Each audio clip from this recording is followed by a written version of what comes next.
tout simplement indigné. Il faut juste préciser qu'il s'agit d'un militaire en civil qui a bien entendu été appréhendé par les vigiles de l'université Hassan Sek de Ziguinchor aux environs de 19h40 hier, le 16 août 2022. Oui, les camarades sont effectivement indignés de la situation puisqu'il faut quand même le signaler, l'université est un temple du savoir. La mission ou l'une des missions régaliennes de l'enseignant-chercheur, c'est bien d'assurer la formation de l'étudiant.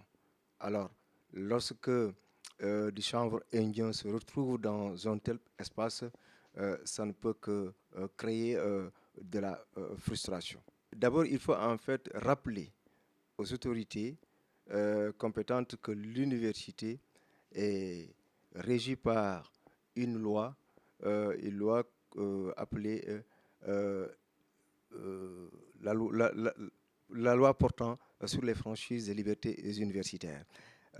À ce moment-là, il est clair que l'espace ne doit pas être violé par un quelconque acte délictuel. Or, aujourd'hui, c'est dans ces situations que nous sommes.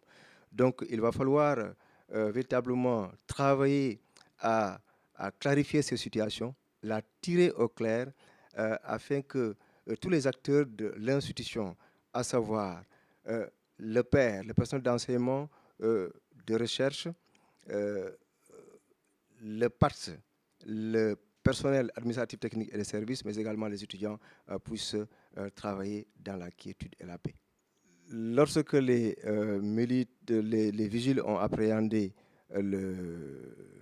le militaire en civil, ils ont donc fait appel à un de nos camarades qui est donc arrivé sur les lieux.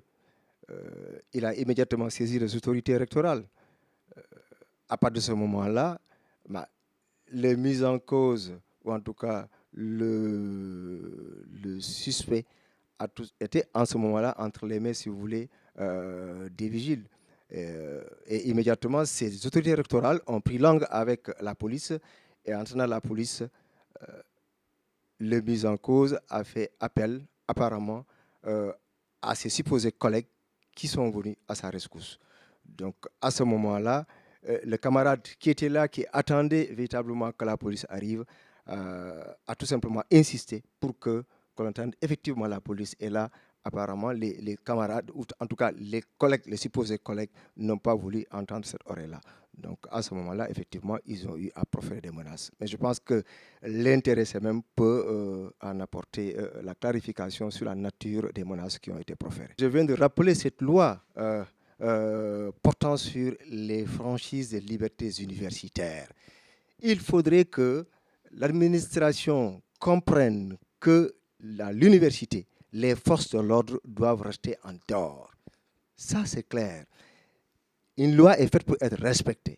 Donc, il faut que les forces de défense et de sécurité apprennent à respecter cette loi-là.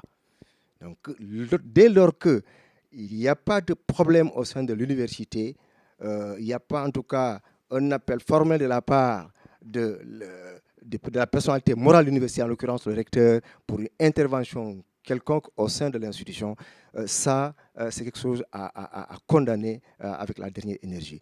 Donc, il faut que les forces de l'ordre restent en dehors de l'université. Ça, c'est clair. Maintenant, si, vu cette situation-là, c'est un élément, bien entendu, peut-être incontrôlé, très certainement. Un individu, en tout cas,